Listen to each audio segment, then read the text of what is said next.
Hello students, आज मैं आपको बताऊंगी components of SI engine. SI का फुल फॉर्म होता है स्पार्क इग्निशन इंजन। ठीक है, तो there are two types of valve present in SI engine. First is inlet valve and second is exhaust valve. इन दोनों ही वॉल्व के बीच में स्पार्क प्लग लगा हुआ होता है। ठीक है, ये हमारा सिलेंडर है। सिलेंडर के अंदर पिस्टन रेसिप्रोकेटिंग मोशन करता है। ये जो सिलेंडर हेड है, top of the cylinder is called the cylinder head. Cylinder head में ये जो आपको दिख रहा है टीडीसी, और ये क्या है बीडीसी। इसका फुल टीडीसी का फुल फॉर्म है top dead centre and BDC का फुल फॉर्म है बॉटम डेड सेंटर। इन दोनों सेंटर के बीच में ही हमारा पिस्टन रेसिप्रोकेटिंग मोशन करता है। ठीक है, पिस्टन और क्रैंक शाफ्ट को जो एक रॉड एक दूसरे से कनेक्ट करती है उसको कनेक्टिंग रॉड बोलते हैं जनरली। ये क्रैंक है। क्रैंक रोटेटिंग मेंबर है एसआई इंजन का, जो रेसिप्रोकेटिंग मोशन को रोटरी मोशन में कन्वर्ट करती है। ठीक है, इनलेट वॉल्व का वर्क है जो सक्शन स्ट्रोक में चार्ज को इन करना होता है सिलेंडर के अंदर। ठीक है, तो वो इनलेट वॉल्व के थ्रू ही होता है। तो इनलेट वॉल्व जब ओपन होती है तो जो एयर और फ्यूल का मिक्सचर होता है वो सिलेंडर के अंदर आ जाता है। ठीक है, और एग्जॉस्ट वॉल्व का काम होता है release the waste flue gases in the atmosphere, है ना। जो वेस्ट गैसेज हैं, जो स्मोक है, उसको एटमॉस्फेयर में रिलीज़ करना।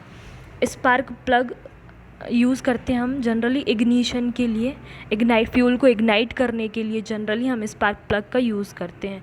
पिस्टन रेसिप्रोकेटिंग मोशन करता है बीडीसी एंड टीडीसी के बीच में। इस रेसिप्रोकेटिंग मोशन को जो क्रैंक शाफ्ट है वो क्या करती है, रोटरी मोशन में कन्वर्ट करती है, और इसके बाद शाफ्ट में ये पावर सप्लाई करती है। ठीक है, लेकिन एक फ्लाई व्हील भी एक कंपोनेंट है जो कि ऐसा इंजन में हम यूज़ करते हैं, क्योंकि देयर आर 4 स्ट्रोक्स इन ऐसा engine: suction, compression, expansion and exhaust. तो सिर्फ एक ही आपका स्ट्रोक ऐसा है जिसमें हमें पावर मिलती है, बाकी 3 स्ट्रोक ऐसे होते हैं जिनमें हमें पावर देनी पड़ती है। तो जो पावर स्ट्रोक होता है बस वही एक हमारा स्ट्रोक होता है जिसमें हमें पावर मिलती है। तो जो पावर हमें मिलती है वो फ्लाई व्हील में जाके स्टोर हो जाती है, और जब हमें पावर की नीड होती है बाकी 3 स्ट्रोक में तो वहाँ से हम पावर की सप्लाई कर देते हैं। ठीक है, और ये क्रैंक केस है जो कि क्रैंक को सपोर्ट करती है, मतलब कवर करती है।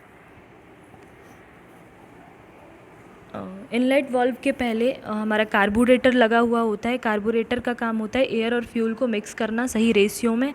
जब वो मिक्स हो जाते हैं देन उसके बाद ही वो सिलेंडर के अंदर एंटर करते हैं।